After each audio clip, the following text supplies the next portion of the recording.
Does anyone have any questions before we go on to the second section? Any comments? Comment? Back row? This gentleman, you're a pretty sharp guy. You have any comments? Not yet. Nice. That's from the classroom. Is it? It's good. I like it. How about you, sir?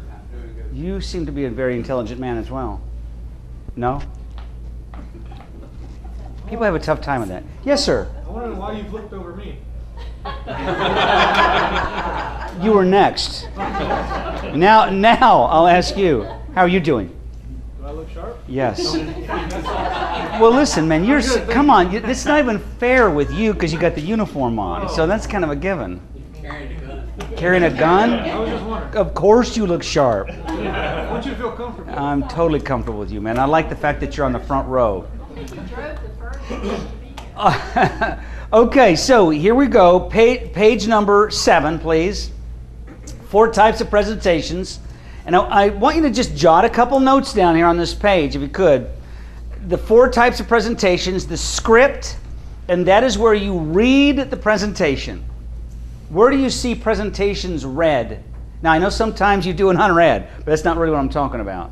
Where do you see somebody and it's supposed to be a presentation that's read? Somebody's reading it. What? Yes, the pastor will read one. The president or some politicians will read speeches, if not with a teleprompter, with a thing here. Lawyers will read an official statement.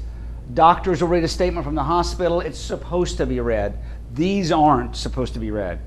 The memory, when you memorize, and this is what I want you to know, the only thing I want you to memorize is your open and your close or any relevant stories that you have. I don't want you to memorize the content of what you're teaching.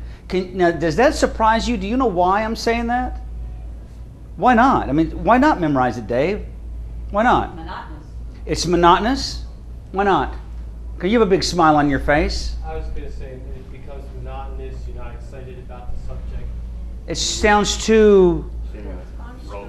And have you ever memorized something and forgot a sentence which caused you to forget a whole big chunk of something?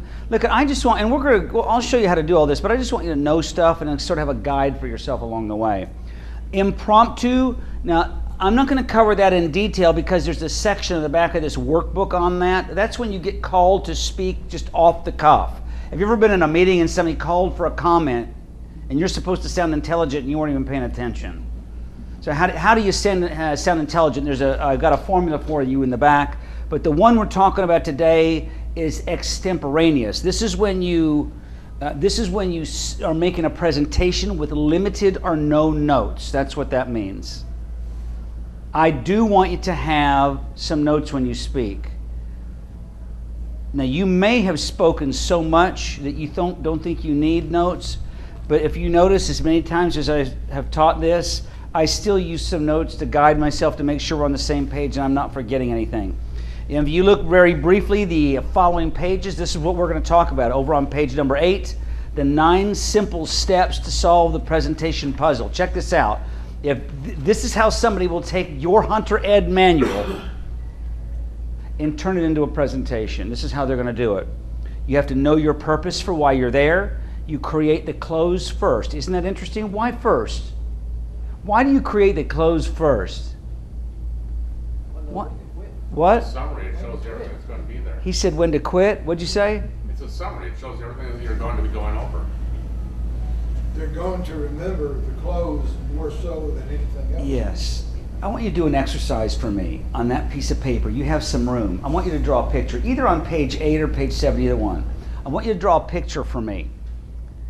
This is an example of an exercise I do sometimes to open a seminar, but you get the chance to actually do it, so you should be excited for this.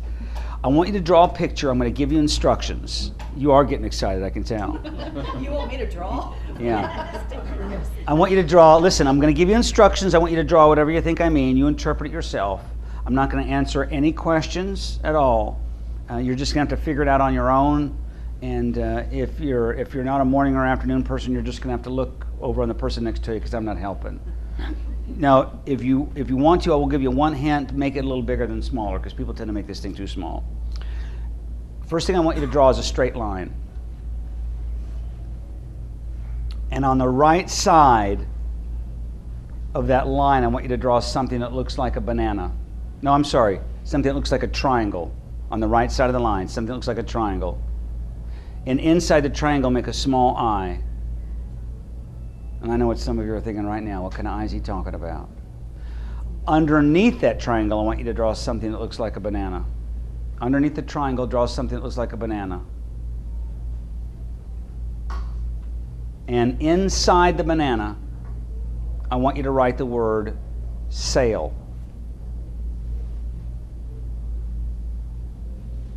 And under the banana, I want you to draw 6 script C's attached to each other. 6 cursive C's under the banana. Cursive C's under the banana. Does anybody remember what a cursive C is? You know what it is? Barely. You do? Does anybody here have children, young children? I've heard, tell me, teach it anymore. Some states I've run into, they are, but most states are not. Isn't that amazing? Did they tell you how that kid's supposed to sign their name? He asked me that yesterday when he had to sign. X. X. That's it, isn't it? Some people say you just do it online. I don't know, it's a weird deal. But what I want you to do is share the drawing that you had with the people that you were in the group with and see if it's similar or different. See if you have the same drawing or see if it's similar. Most people will. The only weird thing is the eyeballs. Some people had the letter I. But you have components of this, but you don't have this. Now, how many of you, now this is to make your point, right? Why you do the close first. How many of you would have had this if I would have said, I'm going to give you some instructions, I want you to draw whatever you think I mean, you interpret it yourself. I'm not going to answer any questions, make it bigger than smaller, but our goal is to draw a sailboat. Would the things I said have made more sense? Stephen Covey said this in his book, 7 Habits of Highly Effective People. Principle number 5 is begin with the end in mind. That's why you do it. So I want, and listen, if you're teaching one 45-minute section, you might not really have an official close. I would like to end in some smooth way. You know what I mean by a close? You might review information, you might have a story. But if you are the head instructor, the lead instructor, you should definitely open your class with something that's engaging and you should close it. And I know every state's a little bit different, but rather than just have them take the test and leave, I like them to end with something that's memorable that they can tell people about. I want something impactful when they walk away. That's what the close is.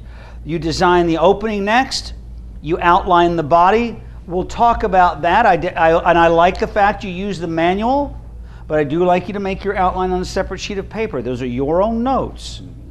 You add spice. Those are things that make it interesting. There's stories. You folks, you ever do show and tell? Pass around something. Show it. You ever show a video clip? Maybe something the state has that they gave you that's very interesting. You spice up your presentation. You're supposed to spice it up every 6 to 8 minutes with something. Visualize. That's your visual aids. Whether it's a PowerPoint, flip chart, all kinds of, we'll talk about that when we get there. Tailor to the audience. I want to make sure I'm hitting everybody right at their level. Make cheat sheets. Cheat sheets are your notes, and then rehearse. And again, if you're really experienced at this, like the people I'm talking to now, you might not really rehearse unless it's a whole brand new topic.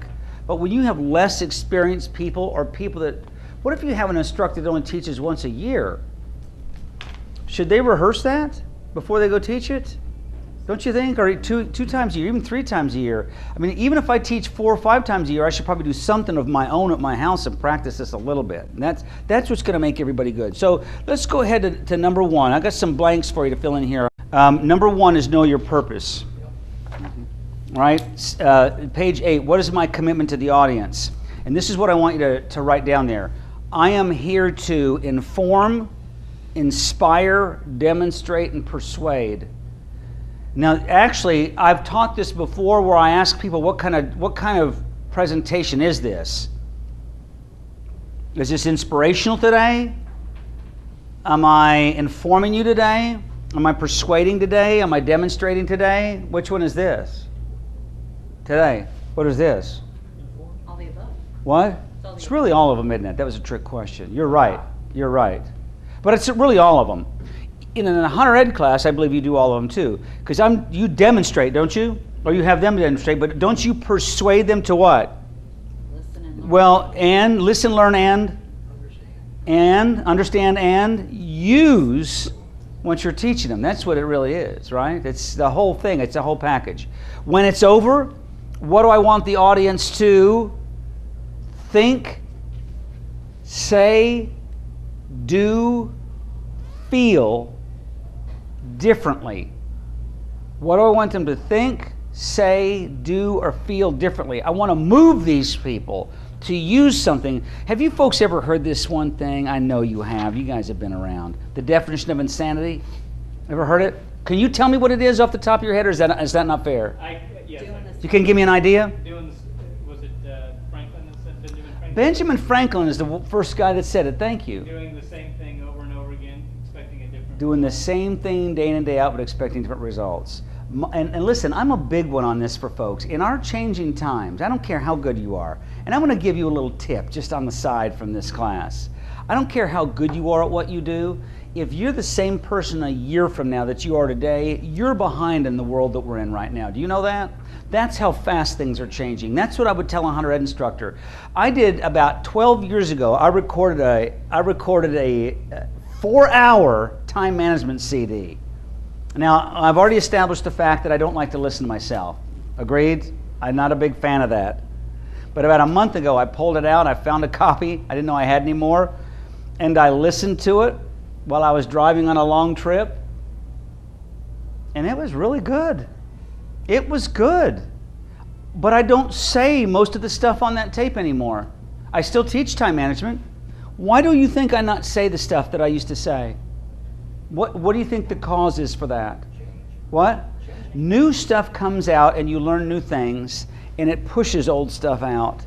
That's why when you go to seminars like this, I've talked to people that said, yeah, I went to a time management seminar 8 years ago, or I went to a presentation seminar. You know, I went to a presentation seminar 3 years ago. Your life changes in that period of time, and information means different things to you different ways. That's what I would tell somebody that's a Hunter Ed instructor with me that doesn't want to change. Just in the times we're in, make it exciting. The state constantly comes out with new stuff for you to have and learn and use all the time. Implement it. I bet you have people that you know that won't even do a computer. Isn't that right? They won't do anything technologically. It scares them. How do you do a computer nowadays and not do a computer in our world? I'm not asking you to get on Facebook, but don't you want to be emailed by people and get information that's out there? I think some folks don't do that because they're afraid. I think they're so scared, they lack so much confidence, they don't think they want to get into the 21st century. I finally talked a guy into doing it because I said, don't you want to stay in touch with your grandkids? I finally got him on Facebook too. How about that? He didn't want to do it, but he said, wow, you mean I could find out what my grandkids are doing? Yeah, you can find out all kinds of stuff. It's cool, right? You can use it for Hunter Ed. Okay, here you are, next page is the close. See where it says create the close? And I think some of you folks probably use these. You design an ending. Now, the review, how many of you folks close with a review of what you've talked about? Does anybody do that? Do you like that? Is that effective for you? Okay. That's good, isn't it? Major points. I'll do that at the end of a day. Sometimes out of the whole day I've been with you, I want you to remember 6 things. Let's go ahead and sometimes I ask questions and sometimes I'll name it off for them, but that's a great way to do it. An anecdote or a challenge, but I want you to underline where it says story. I love to end with stories. You folks where do you get stories, do you think? Does it have to be a Hunter Ed story? Doesn't have to be, does it? Where do you get stories? Where do you find information nowadays? Where do you find stuff to really be a good presenter? Personal experience, other people's experience, right? I steal other people's stories. But what else? Everyday life, but there's a thing that starts with the I. The internet. Just YouTube. Yes, sir, absolutely, absolutely. But listen, I remember the old days. Some of you folks are mature enough to remember this. But do you remember the old days? Your only hope of finding out research was to go to the public library. I mean, now you have the world at your fingertips on a computer screen. I get clips off YouTube all the time. I have people send me. You ever have somebody send you a video? Do you ever have people send you emails with jokes or stories? And I trash a lot of them. I throw a lot of them away. But on my email, I have a file, a personal file, that every picture that I get off of Facebook or email, every story, anything like that goes into that file just in case I need that for a presentation down the road. I may never use it, but I keep it in there. That should be a slam dunk. I'm going to tell you a story, an example of a story that I would end a Hunter Ed class with. And I can't even remember where I heard this story. I've heard it, I've been saying it for so many years.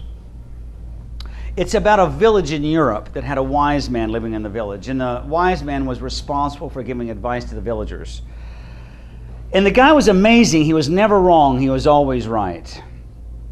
His father was always right. His grandfather was always right. His great-grandfather. This went on for hundreds of years. He'd never made a mistake. Well, the village was a normal village, and it had, little children there. It had this little mischievous 10-year-old kid.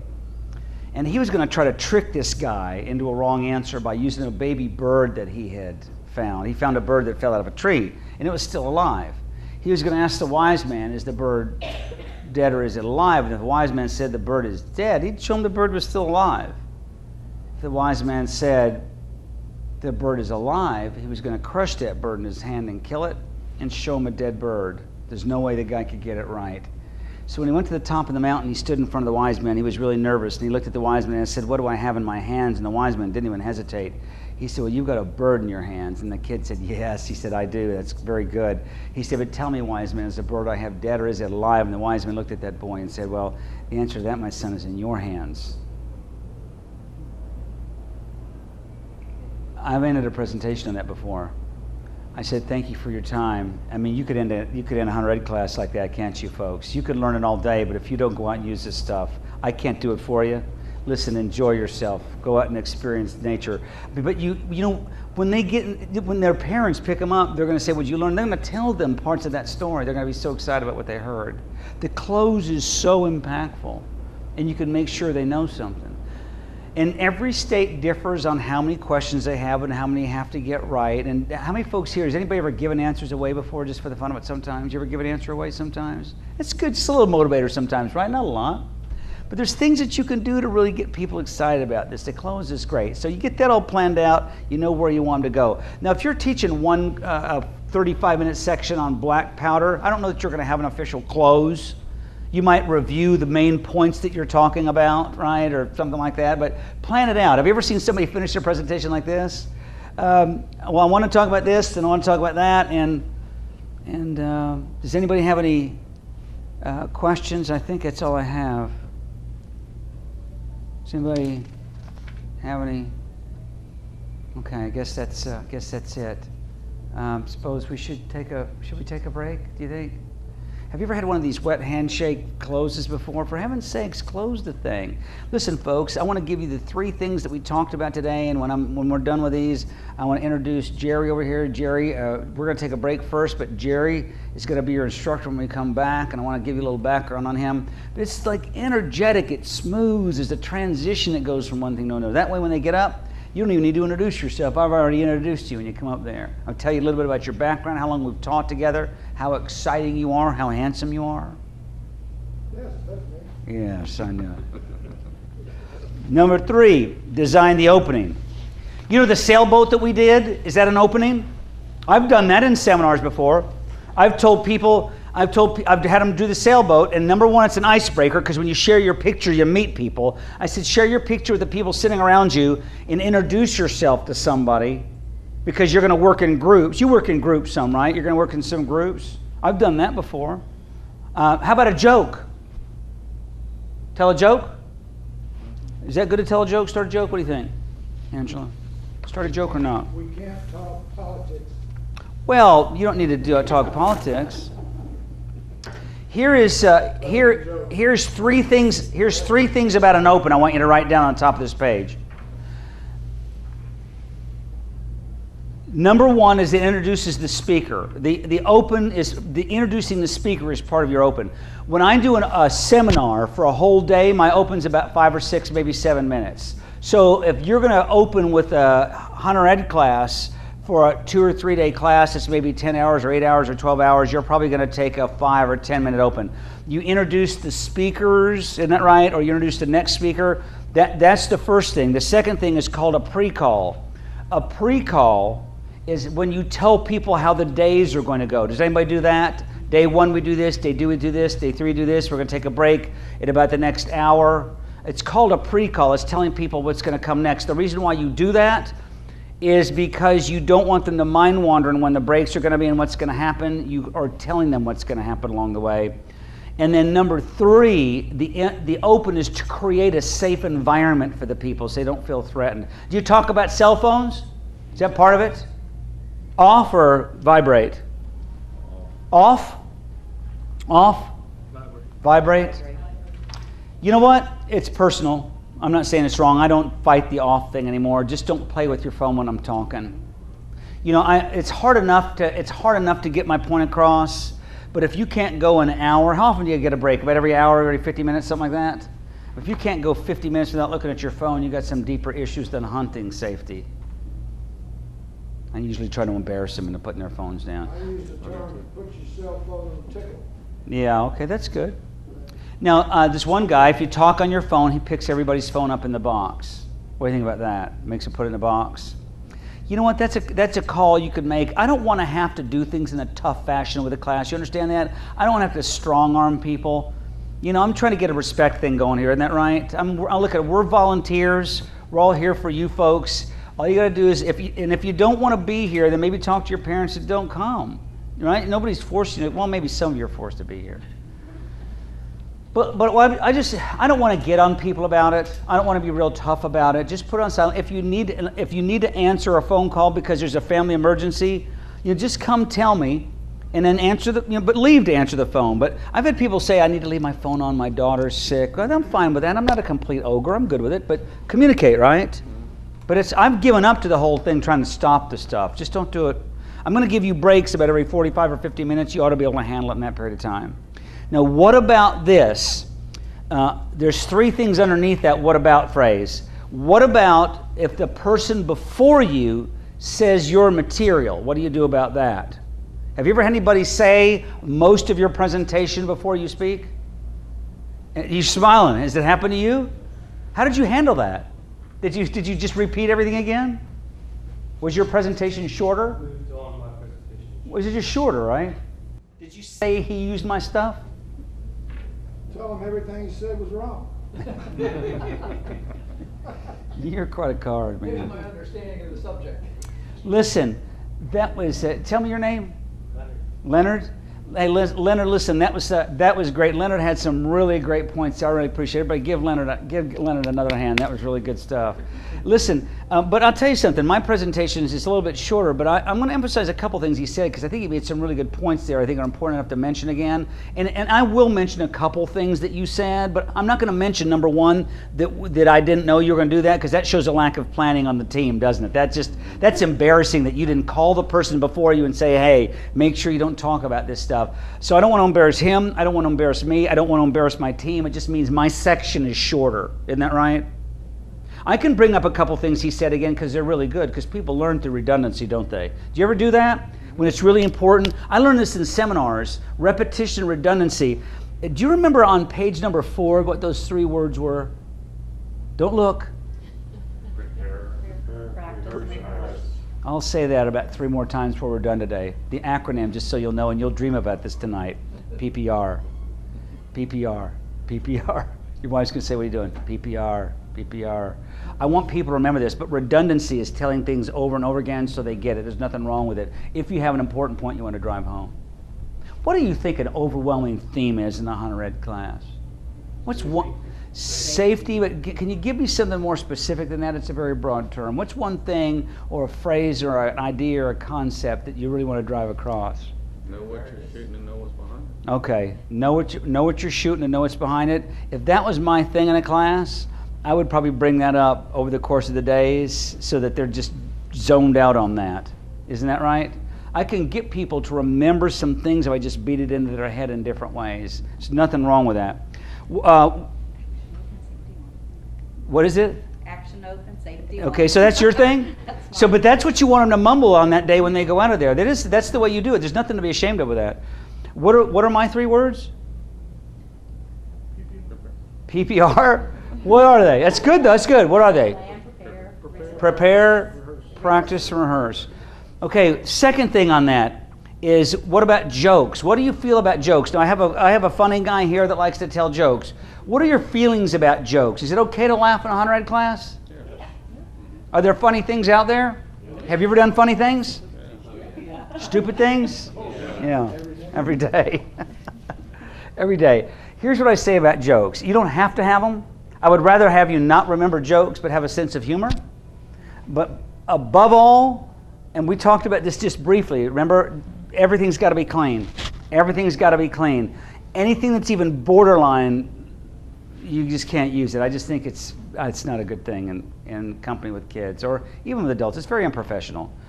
And then the last one, the third one on there, and I have apologies. Now, I'm not talking about when somebody shows up late. That's an apology. That's fine. Apologize and then get over it. But I'm talking about, don't start a presentation off by telling people that you're nervous and telling people that you haven't prepared. Okay? Because number one, I probably can't tell that you're nervous. And number two, if you haven't prepared, you don't need to tell me. I'll be able to pick that up on my own. So don't start off with a weak point when they may never notice the weak point. That's a huge thing I talk to people about. Have you ever had somebody, either at work or maybe even in a Hunter Ed class, say, "Good morning, everybody. My name is Dave. I'm taking over for Jerry this morning. I don't do this a lot. I probably only do this a couple times a year, so I'm a little nervous. And he didn't even call me till last night, so I really haven't had a chance to put this together, so just bear with me." And you're in the audience thinking, "Oh, this is going to be good. Oh, yeah." No, don't do that. Listen, just go ahead and plow straight ahead with it. I mean, honestly, there is a rare case in your life that may happen. You maybe get stuck with a tough spot. That's when I would have some really good notes, and I might read more than not, but I'm not going to still show weakness like that. I think it's a bad idea. Page number 11 is the outline of the body. Now, here's an acronym on this page. I want to tell you the BEAR test. Okay, let's say, for example, you're going to present for, and I'm just picking I keep saying 45 minutes because I know it ranges based on the topic. Let's just say 45 minutes because isn't that kind of the outside of how long you'd talk is 45 minutes, pretty much straight? If your topic is 45 minutes, see where it says how many main points? How many main points do you think there would be in a 45-minute section? Main points in 45 minutes. 2 or 3. You think? 4, 3. Could be 5, but I think you're right. Well, how many do I have today in 3.5 hours? 4. I have 4, don't I? I have subpoints and sub-subpoints, but you build on that.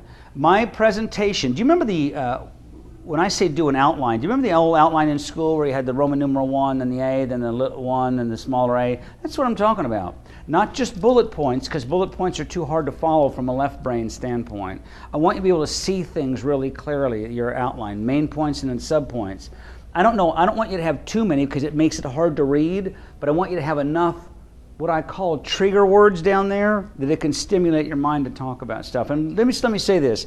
If you forget something, you don't need to panic about this. I don't think anybody's going to care if you end a little early. Now, if indeed you're on the break, have you ever done this? And you thought to yourself, "Oh man, I forgot to mention that. That's on the test." How do you handle that? You thought about it, you're done, it's on the break. How do you handle that? Pick it up during your review. No, on the end? Yeah, Is it possible? depends on what it is. Could you mention it, or could I get a couple of seconds in your section to talk about it? Could I go back out front to them and say, "I left this out of the last section, I just want to bring this up before he starts"? Could I say that? Do you mind? Depends on the chronology too. Well, it needs to be said. It needs to be said before you do your thing. Do you mind? I need about 5 minutes for this. Listen, if your experience, I could tell you are, 5 minutes off here or there is not going to slide anything out. I've done keynote speeches that were supposed to be 2 hours long, and have you folks ever been to a conference before that just kind of the whole timing's out of whack? They've come up to me before and said, "You know what, your thing's an hour." Is that okay? Now, it doesn't matter that much to me because I get paid the same either way. But I can lop stuff out of that thing and make it still flow because those people in the audience don't even know what I was going to say. You understand? The people sitting out there, they don't really know what's going to come out of your mouth. That's the one thing that really made me a better speaker, is I don't really worry about them criticizing me because they don't even know what I'm going to say. I mean, they may have read the manual, I don't know, but they're not going to cut me down for what I say. Man, I'm chilling when I'm out there. Listen, I'm in charge of the room when I'm out there. I'm light and I'm lively. I'm not too heavy. I try to smile a little bit. I'm giving them some information. If I forget something, I'll bring it up a little bit later on. Or like you said, maybe at the very end at the review. It's not a big deal. We'll cover it, isn't that right? If it's not pertinent to the test, I might not even bring it up. Here's the acronym, the BEAR test. This is your content. B stands for benefit to the audience. Is there a benefit to the audience? Those are the war stories. That's what I was talking about earlier. They're good. Stories are good, aren't they? But sometimes people tell so many of them, they're not really relevant. They like to tell them, but they're not relevant to what you're talking about. The A stands for adequately stated.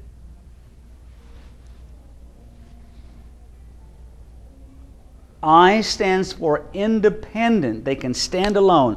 Each of those main points can stand alone, stand on its own. And then the R stands for relevant to the purpose.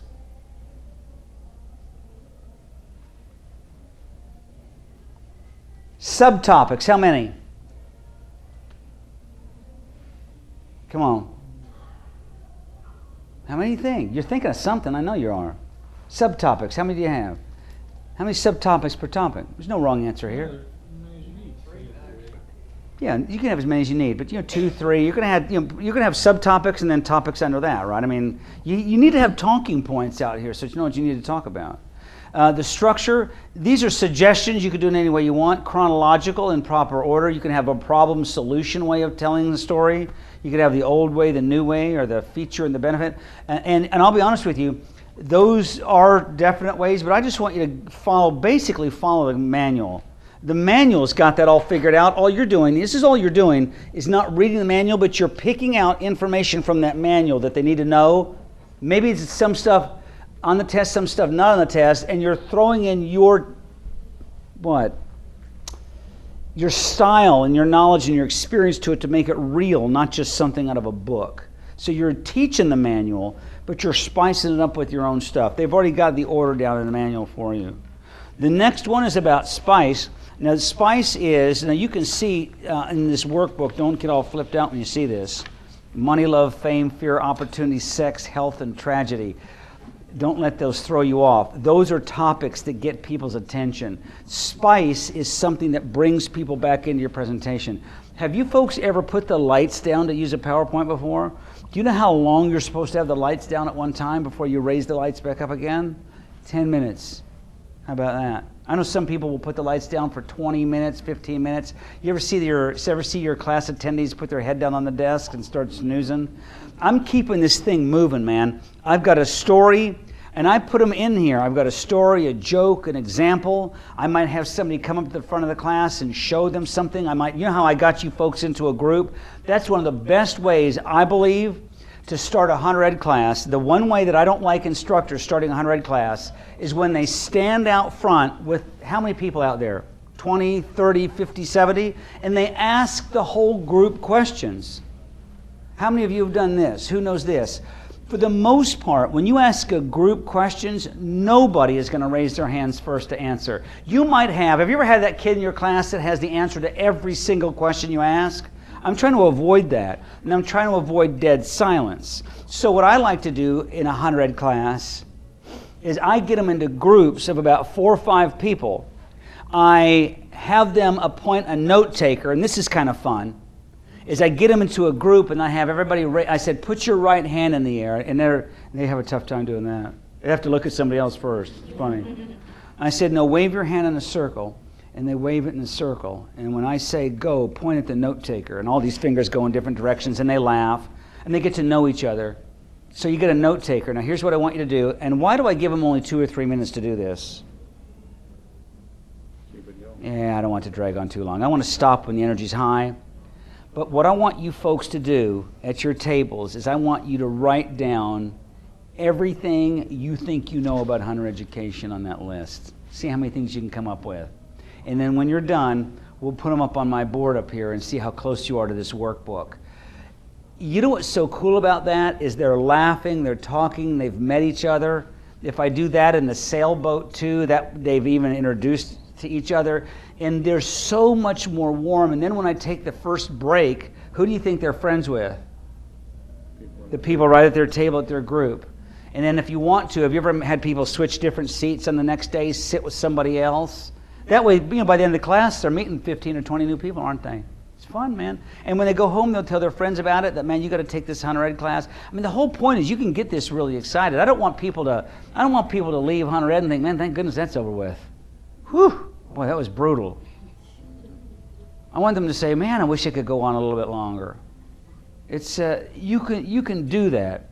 Now, where do you find these kinds of examples to use? Stories, pictures. What? It really is, isn't it? He said YouTube. I mean, you could, if you Google fun exercises for Hunter Ed classes, you'll actually get free stuff on there. It's amazing, man. It just pops right up, doesn't it? It's like the coolest thing ever. What are you laughing about? Did you do that? I'm a youth minister, so I'll Google stuff like that, and I get scared of some of the stuff. Well, it is, but thank goodness it's you looking at it, right? Yeah, But listen, I'll tell you something else I found early on. This is before the internet was really big. Do you folks remember the internet with dial-up? When it was just dial-up? Oh my gosh. You could download a page, you could take a walk and cook dinner waiting for one page to load down. They called that surfing the web. But I heard of a book called Games Trainers Play. And it's 250 activities, icebreakers, brain teasers, communication problem solving. I got it. I bought it, man, $25. And a few years later, they came out with another book called More Games Trainers Play. I bought that one. That was $275. Then about 4 years later, they came out with a third book called Even More Games Trainers Play. And last year, they came out with their fourth book. Still More Games Trainers Play. And then I was given one by another author at a conference. I have 1,200 activities. Now, I travel with about 25 of them because I take the ones that don't. There's some that you have to have paper, note cards, toothpicks, balls of yarn, newspaper articles. I like an activity that's just us and our brains, and it's fun. And how long should it last? 2 to 5 minutes. It's fun. It's quick, and not just to waste time, but it's making a point for what I'm trying to say right here. You know, you could use that sailboat. I've used that when I talk to people about how delegation breaks down. Have you ever given somebody instructions to do something that wasn't even close to what you said? But you can say what happened. Why was the sailboat different when I gave the same instructions to everybody? Because it was different interpretation of what I was saying. But you can use those kind of things. You could use a story. Do you remember years ago you remember the video clip of the DEA guy that shot himself in the foot? Oh, yeah. Did you ever see that? Yeah. See, I'd pull that back out, but I think he's trying to sue people for that one. I'm not sure. I love it. But you know, if you do Games Trainers Play, the books will come up. When you do Google, the books will come up, but there's also, if you just put in another word, you will get like free stuff that's on there. It's really an amazing site, but that's spice. And this is what I wish Hunter Ed instructors, even you in here, as good as you are, that would look back, and I change my activities up once or twice a year because I get tired of them. Even though you've never seen them before, sometimes my enthusiasm is gone, so I change and try to update things all the time. Sometimes they work and sometimes they don't. Visualize. Okay, this is page number 13. When do you visualize? When to use visual aids? I got 4 things down here. And what type of visual aids are there, folks? Flip charts. What else? What? PowerPoint?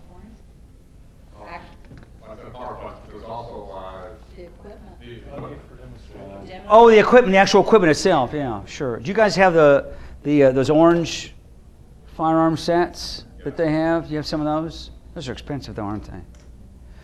What else? Do you remember the old overhead projectors? Remember those things? Are they still around?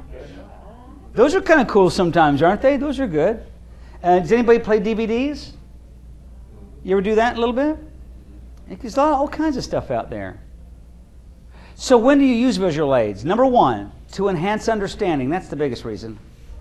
And I'll tell you something about PowerPoint, folks, and this drives me crazy. I don't understand how people can't get this, and I think you're going to agree with me here, is when people put the entire presentation on the slide. Have you ever seen that? Have you ever seen, you're not even listening to them. I'm just trying to read what's on the slide. Wait a second, I'm not done yet. Do you know how many words you're supposed to have on a slide? The most words you're supposed to have on a slide is 30 on a PowerPoint slide. The most bullet points you're supposed to have is 5. How about that? 5 bullet points. And have you noticed on this page, when I have a PowerPoint for this, now those of you that watch this video, you'll see the PowerPoint slides automatically appear on this video, but the only thing will be on the slides are the words I'm actually having you write on that page. I don't have that whole content on there. Why would I do that and give you a workbook? Number 2 reason is visual aids can add spice. Some people are really good at this with the pictures that they have, video clips that they have. Number 4 is to persuade people, persuading people with visual aids. Sometimes they'll believe pictures and words more than things that you say. What's that? Was that 4? Okay, I knew that. Just check to see if you're paying attention. Number 3, the speaker wants to enhance his credibility with a visual aid properly done. Now, never use a visual aid when the information is outdated. That's 1. There's 4 of them down here. Never use when. Never use a visual aid when it doesn't fit the audience. Now, what could that be? I love to use flip charts. Does anybody here use flip charts, like a white piece of paper and you draw stuff out on it? What's the downside of that? What size does that not work for? Over what? Well, if you have a really big group and they can't see it. Yeah, over about 20 people, 25 people, they can't see it. So I'll go with a PowerPoint, or even a DVD is only good for a certain size. So never use it when it doesn't fit the audience. Don't use it when the visual aid is of poor quality. And then number 4 is don't use it if you haven't rehearsed it. And it does take some time to do this, though, a visual aid, to rehearse a visual aid. It's a tough thing. I think PowerPoint is one of the hardest ones to use because you have, who uses PowerPoint here? Do you use automatic clicker? Or do you do hand click? Do you walk over and click it? Automatic clicker, asking Remote. Can you be over here and click? Do you use automatic clicker? Remote I just click? have it so that I'm looking at my point, so when I'm talking. Okay, and you click it with your hand if you need to? Okay, that's okay, if you're close enough, right? It's not a big deal. What happens when it freezes up? What do you do for your notes? Does that ever happen? I haven't had it happen yet. Ooh, get ready, fasten your seatbelt. Well, I pretty Knock much on wood. know it. You do? That's kind of my reinforcement. Yeah, okay, all right. Okay, so step number 7, tailor to the audience. I mentioned this a little bit earlier. Now this may not all apply to Hunter Ed, but I want to tell this to you anyway. I'm interested in who's going to be there. When I do a corporate kind of stuff, I want to know, are there managers and supervisors, CEOs, are they frontline people? I kind of like to know their backgrounds and professions. I don't know how much you can do that in Hunter Ed. Maybe a little bit. I can find out if they're mothers or grandmothers or grandfathers or if they're from out of state. I need to know their interest level. And then I put actually number 2 and 5 and 6 together. Interests, expectations, and their attitude. Their expectations is, are they captives in the class? Is that fair to know?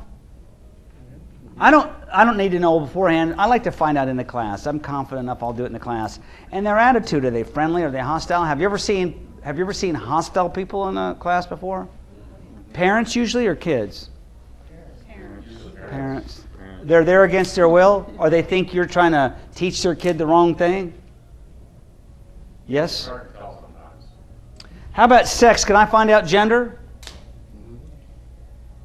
But can I find out gender beforehand? Could I call and find out age and boys and girls beforehand? I find this varies per state and per organization and regional and organization. Sometimes they can. If it's my opinion, I want to know. When I used to teach public seminars, I wanted to know generally who's going to be in that class walking in for the very same reason I wanted to see the room beforehand. I don't like surprises. I had a boss one time. Have you guys ever had a really good boss before? Hopefully in your life you've had at least one. This guy was a brand new town manager, and he was talking to 478 town employees, city employees, is where I was from in North Carolina, where I was living. And he stood there, and I don't remember anything else he said for an hour and a half because of this one statement. He looked at us and he said, "I can handle bad news, but I hate surprises." In other words, and I bet if you're parents, I bet you've told your kids that, haven't you? If I find out, he said, if you tell me up front, I'm going to be less mad than if I find out after the fact from somebody else. It doesn't mean I'm not going to be mad, isn't that right? I'm going to be less mad. But if I find out you hid something from me or lied to me, all I want to know is, coming into the class, is I can handle bad news, whatever it is. I just don't want to be surprised by it. And let me tell you something. I can handle a surprise. I can do it. I just don't want to have to do it if I don't want to. The next page, though, after tailoring to the audience, is another very important page, is the cheat sheets. Making cheat sheets. See where it says fast food for the eyes? Would you underline for that for me, please? Fast food for the eyes. What do you use for notes? You use the visual aid there in the bottom, don't you? And I think that's great. Only thing I'll tell people always is just be prepared for it to break. You've never had it freeze up, but you need to have at least a hard copy of your presentation so that you can use that just in case the computer freezes. When equipment breaks down during a presentation, how long should you take to try to fix it during the presentation? Or should you take a break and try to fix it during the break? Yeah, at the most. I don't want you to spend a lot of time in your presentation. You got to be ready for plan B out here. It's not a big deal. If I had an activity or show or tell that wasn't going, you know what, folks, we're going to try to get with that later. Let's go ahead and move on to the workbook and do something else. I want to keep this thing moving. If the computer freezes up, and more than likely you know almost right off the bat, right? So you have to turn it off, and then let's just go ahead and continue. You just pull out your hard copy sheets and go. I know it's not going to be on the screen right now, but it's not a big deal. Do they have stuff to take notes in when you teach a class? Do they have stuff to write down, or do they bring their own paper? Or do they have a book to write it in? They bring their own? Okay, that's good. Do you tell them to write stuff down? Or do you leave it up to them? Have you noticed how many times today I've told you what to write and where to write it? Is that demeaning? Are you mad at me for telling you that? Why am I telling you that? What? Well, yeah, there's just things I need you to know. So, but when I teach and I understand personality style-wise, everybody's not like me. I mean, because I can really be abrasive at times with people. I get that. But when you're teaching a Hunter Ed class, there's things they need to know in this class. And have you ever taught somebody, or you're talking to somebody, you notice they're not writing anything down? Have you noticed that? I've actually walked down to them and said, "You're not writing that down." And they said, "No." I said, "Well, write that down." I'm waiting. Write it down. I mean, I'll wait for them to write it down. Now, they kid, everybody laughs a little bit, but you see how when I do a room, I kind of control the room in sort of a fun way, but it is kind of a serious deal, isn't it? We can have some fun, but I want you to pass. Listen, my goal is to have 100% of everybody pass the test. Is that right or wrong? I want everybody to pass it, but you've got to write some of this stuff down. Index cards are not good for notes, just so you'll know. They're too small. You see people try this all the time. Have you ever seen people holding up little cards and trying to read? They got this tiny thing standing doing some sort of introduction. Have a piece of paper, for heaven's sakes. It's 8.5 by 11 for a reason. Has anybody here ever seen an orchestra? Have you ever seen an orchestra play before? What do they call this? An orchestra or? Depends on what you're watching, but yeah. But you know, it's like if you go to a big concert hall, if you watch the person conducting the orchestra, their notes are huge in front of them. They have a stack that thick, so they don't have to squint down at the notes. If you do a presentation and let's say, for example, you're on a TV program and you're reading a news story in the teleprompter, those things are about 42-point letters, double spaced so you can see them clearly. Or when a news person reads a story, how many stories do you think are on that one sheet of paper? One. If they have their computer in front of them, there's one. They probably have the teleprompter hooked into their computer so they can see it. I would rather have you have more sheets of paper, just like I have a workbook here. I don't have it all crammed into a few sheets. I have a lot of sheets, and I'll put it in a place that's comfortable for me. Now, and that's the 8.5 by 11. Now, that's the fast food for the eyes. If you're doing a 15-minute presentation, 15 minutes, you could probably get away with that, couldn't you? 3 bullet points, a couple sub-points. But fast food for the eyes are just like the letters you see on that page. They're big, they're bold, and they're double spaced. They're easy to see. I can be on the other side of a room and talk to these people and see my notes without any trouble.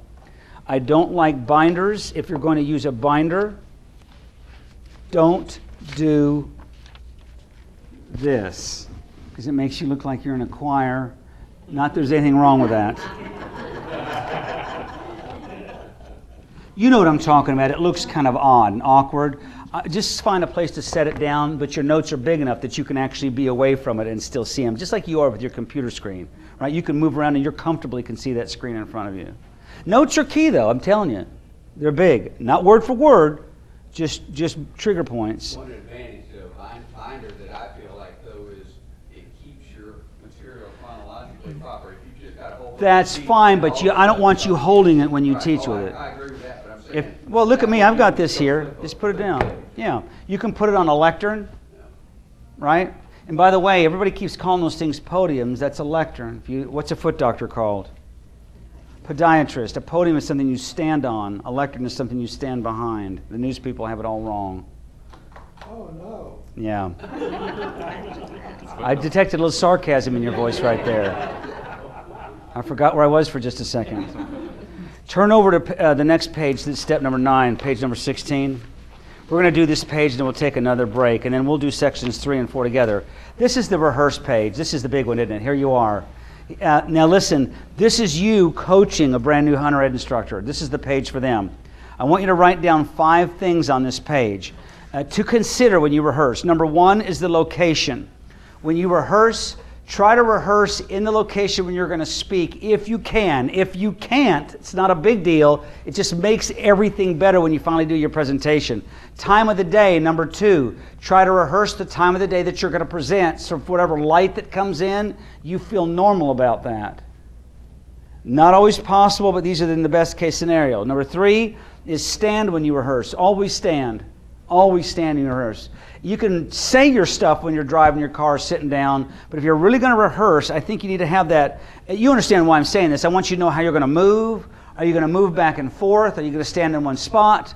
Are you going to try to use the whole room from side to side? I can't really use the whole room today, but I've used, when I speak in a presentation, I'll stand on this corner for a while and talk to the room from here, and then and not pace. You understand? Not nervous pacing. I can't stand it. Have you ever seen people talk like this?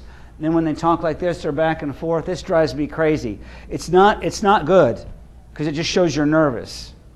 If you're going to do something, if you want to stand in one place, and I've seen people do this too when they present. They rock back and forth. I mean, have you ever watched somebody present, and if you watch them hard enough, you get seasick watching them? I want you to stand. You can stand right here and present and talk to people, and I can go over here and make a point to him, and I can actually talk to these people like this for a while. And then I'll come over here and talk to you, and we'll talk to these people for a while. You see how you work that? Can I go back there? Wait a second. You sounded just like my wife when you said that. You don't agree with me, do you? We've lost visual of you. Okay. My back is to these people. What do you think? For a change of pace, it's not bad. Because my best evaluation scores, wait a second, I see your hand, always come from the people that are closest to me. So when I do a group activity, I'll go to the back with those people because I can't normally walk back there, and when I speak, I'm up here. Sometimes for a change of pace, when I get a guy that asks me a question, I'll walk back to him just to mix it up a little bit. I know you got to turn around, but get over it, okay? And I'll talk to him and answer his question, and you feel more engaged with me, don't you? You feel like I'm paying more attention to you. You turn around for a second, but you're okay, right? Then I'll come back here for a second. I don't do it a lot, but I do it to try to use the room. When I first started doing seminars, I got graded off for not using the room. And I said, well, I move from side to side. They said, but you don't use the back of the room. And that's why I do that exercise now with exercises. When they're doing an exercise, I don't want to pace like a teacher with my hands behind my back, but I do like to be with their. Sometimes I'll pull up a chair with this group, and I'll just listen to their answers and hear what they're saying and maybe pitch in a little bit or get to know them a little bit. If I have somebody that's unfriendly, I'll talk to them at the break, or maybe I'll spend some special attention to them in the class. Because I really do think, even though people can be mean, I think deep down inside there's a seed of good in them somewhere. I just got to find it. What were you going to say, sir? Well, I just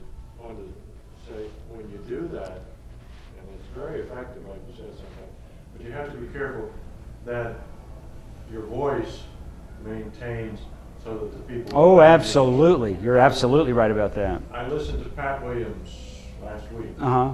at one of his presentations, and he wasn't mic'd. And when he would walking back and forth working the audience, but he had a tendency when he would turn to say something to that person over there, people over here Right. lost it. Right. So if you're not Where mic'd, was he speaking? at the Crossings Church. Oh, is that right? Okay. Is that local? Leadership. Okay, all right. He's good. I've heard him before. So you got to keep that in mind. Even the best people can forget about that, can't they? And if you don't hear something in class, what should they say? Could you repeat that? Or if somebody asks a question, I'll repeat the question so they can hear. But that's a great point. Number 4 is practice the visual aids, and we've talked about that a little bit earlier. And then number 5 is videotape yourself. And if you have the time, and I understand most people aren't going to do this, I'm just saying best case scenario, videotape yourself 3 times. I think you should videotape yourself and watch it, and then videotape it a second time with improvements, and watch it a second time, and then, for heaven's sakes, do it a third time. You say 4? Oh, number 4 was practice. It's all right, man. I found out people mind wander every 7 to 9 seconds. You were just gone for a minute. I know it. I know it. Now, there are also when you videotape, there's something to be said for watching it with the sound off for a few minutes. Not the whole thing. Why? Your body language just really stands out. And then also watch it on fast forward, because all your body language movements are accentuated. If you're doing anything repeatedly, I used to touch my nose a lot, and when I put it on fast forward, it looked like I was a crack addict or something. So I even to this day, 17 years later, I'm conscientious of putting my hands in my pocket. I'm conscientious of rubbing my nose too much. I'm conscientious of pacing too much or standing too still. This is another benefit of knowing the content so well, that you can think of some of these other little things that makes it easier for you folks to see it. You understand I'm not naive. I know that everybody's probably not going to do this, but you realize out of a whole state, if I could get 20 people to take their speaking more seriously, the benefit it would have to the entire state. Do you understand that? I'm not trying to change every person, but I've got to start somewhere with this skill. People have got to take this thing seriously first, I think, and foremost in their personal life, and then let it just dribble over into the Hunter Ed program. It's going to make the class that much better. Now, when we come back, the next section we're going to do 2 sections in the last section of this day. We're going to do control the presentation environment on page number 18, and then we'll move forward to the psychology of a confident delivery. We'll do those 2 sections together. So I've got about just about the bottom of the hour now. Let's take 10 minutes and we'll come back and we'll start on page number 18.